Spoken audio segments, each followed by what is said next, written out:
അസ്സലാമു അലൈക്കും വറഹ്മത്തുള്ളാഹി വബറകാതുഹു.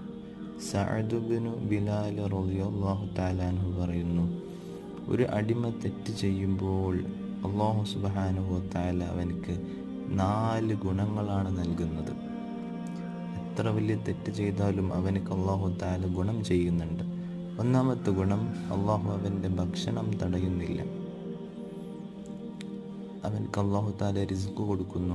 രണ്ടാമത്തെ ഗുണം, ആരോഗ്യം അല്ലാഹു തആല അവൻ്റെ ക്ഷയിപ്പിക്കുന്നില്ല. എത്ര തെറ്റ് ചെയ്താലും അവൻ്റെ ആരോഗ്യത്തെ അല്ലാഹു നൽകുന്നുണ്ട്. മൂന്നാമത്തെ ഗുണം, അവൻ്റെ തെറ്റുകൾ മറ്റുള്ളവർക്ക് മുമ്പിൽ തുറന്നു കാണിക്കുന്നില്ല. എത്ര വലിയ അനുഗ്രഹമാണ്. നാലാമത്തെ ഗുണം, അല്ലാഹു തആല അവനെ ഉടനെ ശിക്ഷിക്കുന്നില്ല. എത്ര തെറ്റ് ചെയ്താലും ശിക്ഷയൊക്കെ നാളെ ആഖിറത്തിലേക്കാണ് ബാക്കി വെക്കുന്നത്. അല്ലാഹു തആല മനസ്സിലാക്കാൻ ബോധം നൽകട്ടെ. അസ്സലാമു അലൈക്കും വറഹ്മത്തുള്ളാഹി.